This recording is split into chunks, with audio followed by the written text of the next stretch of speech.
Chantez avec moi le Seigneur, célébrez-le sans fin.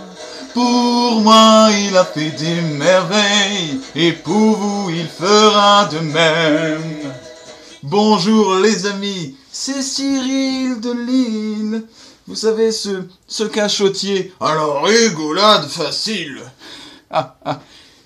Mes chers amis, vous ne croirez jamais ce que je vais vous dire. Il y a un drôle de bigorneau qui m'a posé une question, Jean-Claude Van Damme. Il m'a posé la question comme ça. Ok, Cyril de Lille. Bonjour, c'est Van Damme. Hein? Moi, je te pose une question, pourquoi? Parce que je vois, tu fais la vidéo, YouTube, ok, je connais, hein, Connected, sur les différents sujets, hein. Tu vois, moi, je me pose des questions sur la vie, hein. Les gens disent, lui, il réfléchit. Pourquoi il réfléchit? Parce qu'il a vu le chien, mais le chien, qu'est-ce qu'il faisait? Ok, moi, je l'ai regardé, il ressemblait plutôt à un chat. Pourquoi? La coiffure est pas bien, hein. Il a un troisième œil au milieu du front, il se prend pour qui? Hein? On se pose des questions, hein. T'as une belle armoire, ça c'est normal, parce que t'es Cyril de Lille, hein. Van Damme, lui, il a des belles chaussures. Toi, t'as une belle armoire. Ben après, il y a beaucoup de personnes qui peuvent se dire, oh, il est complètement selfish ce gars, ok. Il a l'armoire, il est aux States, mais ok, je reviens à ce que je voulais dire, c'est, tu vois, toi tu parles, tu aimes la philosophie. Moi j'aime les Mawashigiri, mais moi j'apprécie aussi la philosophie. Peut-être que tu apprécies les Mawashigiri, je sais pas. Hein. Les gens disent tu pars toujours dans quelque chose. Tu sais, il faut que je me calme, hein. Je suis un peu énervé, c'est normal. En ce moment je suis sur des tournages. En fait, tu vois, tu as fait des vidéos sur Saint Thomas d'Aquin, ok, c'est ça que tu as dit. C'est l'église. Moi, ça m'intéresse. Tu vois, je te demandais, parce que tu n'es pas fini, tu étais parti, ok. Tu étais on the road, tu étais sur une belle route, hein. Moi, quand je conduis mon truck, hein, je suis sur la route, ok, je vois beaucoup de choses. Mon cher Jean-Claude, je vais vous couper. J'ai bien compris. Vous me demandez d'exposer ici les derniers arguments des Quinquevier. C'est bien ça? Ouais, on peut le dire comme ça, ok. Toi, je vois que t'as pas trop de temps, peut-être. Bah non, mais il faut bien aller à l'essentiel à un moment. Mon cher ami, est-ce qu'un esprit cartésien est insensible à la foi? Est-ce que saint Thomas d'Aquin raconte n'importe quoi? Théologie et Bible ne soufflent-elles que du vent? Est-il donc impossible d'aimer Thalès et Saint Jean? Ouais, ok, ouais, pas mal. Tu as un rythme, tu as quelque chose, hein. On sent, tu vois, tu mets le coup ici, tu mets le coup en bas. Ok, quand tu tapes sur le djembé, tu vois les molécules du djembé qui se déplacent au moment où tu tapes. D'accord, laissez-moi continuer, s'il vous plaît, Jean-Claude. Je vous apprécie beaucoup, mais il faut que vous me laissiez parler, hein. Je vous présente ici les deux dernières voix. Nous avons d'abord vu les trois premières voix dans une vidéo précédente. Voici les deux dernières voix des 5 voix de saint Thomas d'Aquin. Ces voix qui servent à accéder à la compréhension de Dieu. Ces voix qui servent à comprendre Dieu. La quatrième voix est nommée la voix par le degré des êtres. Alors cette voix... Ouais, ok, attends, je me permets de te couper, hein, je sais qu'apparemment t'apprécies pas trop, mais ce que je veux dire c'est... Tu parles de degrés. Moi je vois il y a les degrés, il y a les degrés Celsius, ok. Moi je suis là, je marche dans la rue, ok. Je vois il y a des degrés, il y a des degrés Celsius. Oh, il fait quoi? Il fait 30? Non, il fait moins 12. Hey, j'ai confondu. Hey, ça arrive à tout le monde, je suis Jean-Claude avant de Van Damme, hein. Ok. Tu marches, tu te dis c'est Fahrenheit, tout c'est Celsius, tu sais plus. Hey, quel degré? De quoi tu parles? Degré de force? Ok, hein. Celle-là je l'ai même pas fait exprès, ok. Est-ce que je... Non, mais... J'entends bien, mais je vais continuer quand même. La quatrième voie procède des degrés que l'on trouve dans les choses. Alors là, je vous cite saint Thomas d'Aquin lui-même. On voit en effet dans les choses du plus ou moins bon, du plus ou moins vrai, du plus ou moins noble, etc. Or, une qualité est attribuée en plus ou en moins à des choses diverses, selon leur proximité différente à l'égard de la chose en laquelle cette qualité est réalisée au suprême degré. Ok, hey, pas trop vite l'ami. Alors là, tu vois, je sature, parce que moi j'étais parti sur Pluton, alors moi je réfléchissais à Pluton, tu vois, par rapport à Mars. On en est où, tu vois? Est-ce que Mars, tu peux le manger comme la barre de Mars, tu vois? C'est ça la blague, hein. Mais moi, je me disais Pluton, tu peux pas le manger.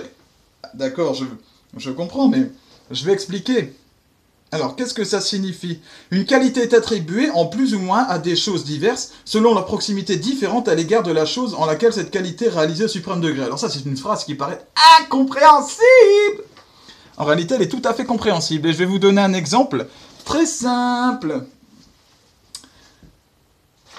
Imaginez une petite fille qui est à l'école. Alors regardez, je vous ai concocté une petite scène, vous m'en direz des nouvelles. Alors voilà. Voilà, ça commence comme ça. Bonjour maman! Hey, je suis super contente! À l'école, j'ai eu un 8. D'accord, ok, mais 8 sur combien exactement? C'est quoi? C'est sur 10? C'est sur 20? Oh ben... je sais pas... Bah moi je sais que j'ai 8 en tout cas, alors c'est pour ça que j'ai été contente. Tu me prends pour une débile, mais écoute-moi ça, comment ça bien faire d'être attrapé par la tête. En plus, t'as même pas de jambes, t'as que des petits pieds. C'est vrai qu'elle a pas de jambes. Peut-être, t'as même pas de jambes, et puis, ta tête de idiote, avec tes dents cassées là, tes dents. C'est vrai que là, sur la première case, bon. Oui, regarde, je m'énerve. Mais maman, t'as cassé ton collier. Regarde ton collier, il est tout cassé. Oh, pardon ma chérie, tu as raison en effet. Oh, viens dans mes bras, que je t'embrasse. Bon. Vous voyez cette petite scène attendrissante hein, qui était vraiment mignonne. Je sens que certains sont en train de tirer leur petite larmichette hein, derrière le mur YouTube. Eh bien, qu'est-ce que signifie cette scène? C'est que cette petite va dire à sa maman, maman, j'ai eu 8. Mais selon qu'elle ait eu, mon cher Jean-Claude, 8 sur 10 ou 8 sur 20, ça change tout, vous êtes d'accord? Ok, je vois où tu vas en venir. Toi, tu parles de l'école, moi, la school, ok, tu es allé quoi? J'ai fait le collège. Après, je suis parti aux States, je suis revenu. Je suis pas allé très loin, hein. Moi, j'ai fait la seconde, ok, en seconde, il y avait des gars, il y avait des filles. Après, je suis parti, j'ai commencé à fréquenter, hein. Tu vois? On fréquente, on connaît. Les filles, elles portent des jupes. Il y a des choses. Tu vois, ça te retire du monde des études, hein. T'as plus envie d'écouter la philosophie, tu vois, justement, les mathématiques. Parce que tu vois la fille, elle se promène, tu vois la fesse, le fessier qui bouge par rapport à l'autre, hein. Ça t'intéresse un peu. Oui, d'accord. Je comprends bien. Mon cher Jean-Claude, 8 sur 10, c'est une bonne note. 8 sur 20, c'est une mauvaise note. Eh bien, l'argument par la voie du degré des êtres, c'est exactement ça. Saint Thomas d'Aquin nous dit, nous pouvons dire que quelque chose est bon ou pas par rapport au maximum. C'est-à-dire que si cet enfant a eu 8 sur 20, on sait que le maximum possible était 20. Donc 8, c'est moins de la moitié, donc ce n'est pas bon. Par contre, si c'est 8 sur 10, nous savons que le maximum possible est 10. Et on peut juger que c'est une bonne note, 8 sur 10, il n'y a que 2 points d'écart. C'est comme cela que ça fonctionne dans la nature en réalité. Lorsque je dis par exemple, Jean-Claude Van Damme, je trouve qu'il a un bon cœur. Mais un bon cœur, par rapport à quoi est-ce que je juge? Ça veut dire qu'il y a forcément un maximum quelque part, un maximum de bonté.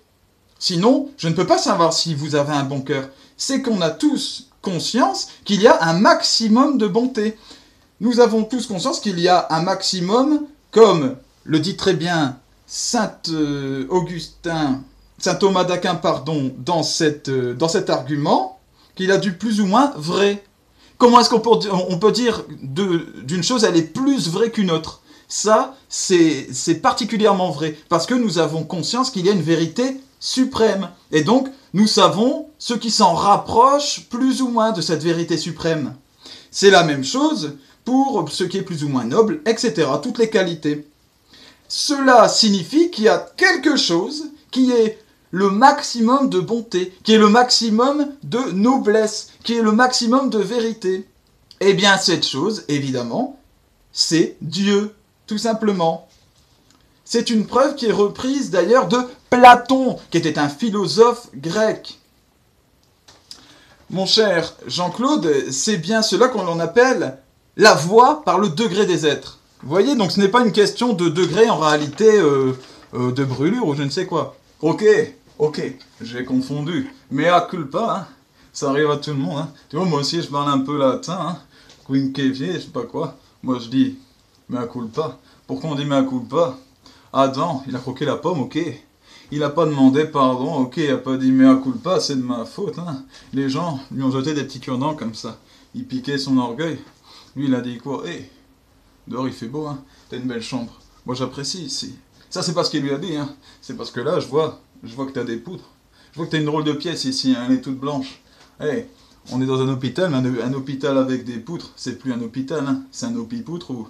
Je sais pas comment on dit, ok. Moi ce que je veux dire... Là, bien, j'ai bien compris. Mais je vais vous parler, si vous me le permettez, de la dernière voie. Et en réalité, on l'a déjà plus ou moins évoqué, cette voie, on en a déjà parlé. Lorsque je vous ai parlé dans la première vidéo de l'argument téléologique, vous savez, l'ordre des choses. Il y a un ordre dans l'univers, un ordre vient d'une intelligence, donc l'univers vient d'une intelligence suprême qui s'appelle Dieu. Voilà. Eh bien, le dernier argument de notre ami saint Thomas d'Aquin, c'est la voie par l'ordre du monde. Donc c'est en réalité le même argument. Alors lui, il explique d'une manière peut-être un peu différente, il explique que chaque chose fonctionne dans un but. Par exemple, le nuage.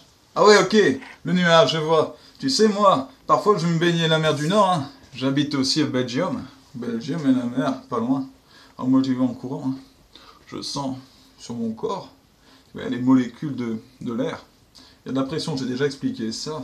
Tu vois, j'ai encore des cheveux à mon âge, hein. J'ai 58 ans, bientôt 59.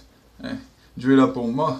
Je les ai encore, hein. Je les ai un peu sur le côté. Je les ai partout. Il y en a à mon âge, je peux te dire, ils sont complètement chauds. Hein.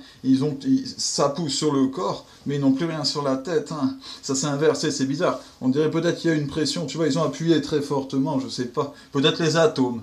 Les atomes, ok, les légumes, tu vois, quand tu mets du pesticide, après les atomes sont dans l'air, hein, ça fait de la pression. Moi, je vois beaucoup d'animaux qui ont des cheveux ou qui n'ont pas de cheveux. Bon, Godzilla, j'ai vu, il avait une coiffure, hein, à une période... Oh. D'accord, mon cher Jean-Claude, je reprends le fil, si vous le voulez bien. Alors, le nuage, vous le voyez déambuler dans le ciel comme ça. Et le nuage, que fait-il? Eh bien, il joue son rôle en réalité. Vous voyez qu'il est en train de jouer un rôle. Il n'est pas là comme ça, à vivre, à faire un peu ce qu'il veut n'importe comment. Non, il est un amas d'eau, et puis il va avancer là où il le faut pour arroser les terres, pour les irriguer, puis disparaître, puisqu'il ne sera plus constitué de son essence même, de la vapeur d'eau. Et chaque chose naturelle comme ça joue son rôle. Voilà, dans la forêt, vous plantez une graine et l'arbre va pousser de lui-même et produire des feuilles, etc. Ce qui va nous permettre de produire de l'oxygène, enfin, ce qui va permettre à la terre de bien fonctionner, ce qui va permettre à des animaux de vivre, etc. Chaque chose naturelle joue son rôle de la meilleure manière possible. Eh bien, c'est donc c'est un argument qui revient à celui de l'ordre général des choses. Saint Thomas d'Aquin explique que ce n'est pas un hasard, mais en vertu d'une intention que ces choses fonctionnent, et pas de leur intention propre, puisque ce ne sont que des objets, ou que des objets naturels en tout cas, des choses vivantes, mais qui n'ont pas de conscience. À moins de considérer que les choses ont une conscience, que les arbres ont une conscience, ou que les nuages ont une conscience. Ouais, ok, je vois où tu veux en venir, Cyril de Lille, hein, pardon, moi je suis là... Tu vois, je ne sais pas trop quoi faire. Hein. Moi, je suis dans la pièce, je regarde un peu comment ça se passe. Je vois une coccinelle. Hein. Je me dis, la coccinelle a peut-être une intention, tu sais pas. Hein. La voiture, la coccinelle, ok, tu la conduis. Mais il y a peut-être d'autres choses derrière. Hein. Peut-être que ta coccinelle, quand tu es dedans, elle va pas ouvrir les ailes. Tu vois où je veux en venir, hein. On s'est compris. On est minded connected, ok. On est ensemble. C'est pas du Bluetooth, hein. Non. C'est Cyril et Jean-Claude. Hein. On est une team. On va gagner, crois-moi. Ça va partir. D'accord? Je comprends. J'ai maintenant un message pour tous les athées, revendiqués, pour tous ceux qui revendiquent la science comme étant un remplacement de la foi, pour tous ceux qui disent « Moi, je ne crois pas à toutes ces bêtises, moi, ceci, cela, moi, je ne... Dieu n'a pas de valeur pour moi, les cathos sont des benets, comme je le disais dans une poésie précédente. Eh bien, mes amis, si vous voulez prouver ces choses-là, si vous voulez montrer au monde que vous avez raison, allez-y, je vous encourage. Si vous le faites avec bonne foi, vous nous prouverez les choses. Mais allez au bout de vos recherches. Tous les arguments que j'ai présentés dans mes vidéos, je vous invite à aller les contredire. Mais allez d'abord vérifier leur vérité, voir ce qu'il en est réellement. C'est bien facile d'avoir des grandes théories et de ne pas savoir de quoi l'on parle. Et je considère, à titre personnel, que c'est une grande maladie. Je ne sais pas si c'est dans le monde entier, mais en France en tout cas, chacun sait tout, sur tout, sans vérifier quoi que ce soit. Alors on a des préjugés sur tout, et on juge comme ça. Et l'Église, moi je considère que l'Église c'est ceci, cela, c'est une secte qui a réussi, ou c'est un business et c'est ceci, et c'est une bande de farfelus, nani. Mais ces gens, à chaque fois que je leur demande, et que je me retrouve face à eux, est-ce que tu es allé voir un prêtre? Est-ce que tu es allé dans une église pour leur parler de ton point de vue? Et pour avoir au moins peut-être une contestation, pour leur poser des questions que tu as sur le cœur, et qui te semblent contredire toute l'église, parce que l'église, si vous avez un point de questionnement important sur l'Église, allez-y, allez voir ces personnes et posez-leur les questions, mettez-les face à leurs contradictions. Il faut le faire dans la vie, c'est très bien. Ayez ce courage, allez au bout des choses. Moi, ce que j'en dis, c'est que vous vous rendrez assez rapidement compte qu'en réalité, c'est vous qui vous plantez. C'est comme ça depuis la nuit des temps. Ceux qui ont essayé de contredire et qui l'ont fait avec bonne foi sont devenus eux-mêmes croyants. Mais évidemment, pour faire cela, il faut être prêt éventuellement à se tromper. Donc il faut faire preuve d'humilité. Et ça, c'est pas toujours gagné, hein les amis. Voilà. Alors, c'est bien facile de se mettre en avant, de détruire l'église, de dire tous les prêtres sont des pédophiles, de dire plein de choses, et de salir tous les pratiquants, même les pratiquants de l'islam et les pratiquants du bouddhisme, etc. Que ce soit ça, que ce soit même ce qu'on dit sur les agents de police, sur tout ce qui existe en réalité. Les préjugés, c'est bien facile, c'est minable, un préjugé. Il faut connaître son sujet, donc aller au cœur, et après revenez avec un jugement construit. Et présentez-le, dites ce qu'il en est. Très bien. Pour ma part, je vous ai présenté des arguments concrets, des choses avérées. Eh bien, j'invite ceux qui me voient maintenant et qui veulent me contester à faire la chose inverse, à reprendre mes arguments, à les détruire et à présenter des arguments qui montrent que Dieu ne peut pas exister. Voilà, je vous y invite sincèrement. Au revoir Jean-Claude. Ouais, au revoir, j'ai bien aimé, hein, un peu boxing, hein, ta façon de parler comme ça. T'es un gars direct, moi j'apprécie. Pour moi, t'es un mec bien. Après, c'est que mon avis. Moi, tu sais, à mon âge, oui, je sais bien. Vous êtes quelqu'un de très bien aussi. Mais si vous désirez, on pourra continuer cette conversation à part. Au revoir Jean-Claude. Salut les amis.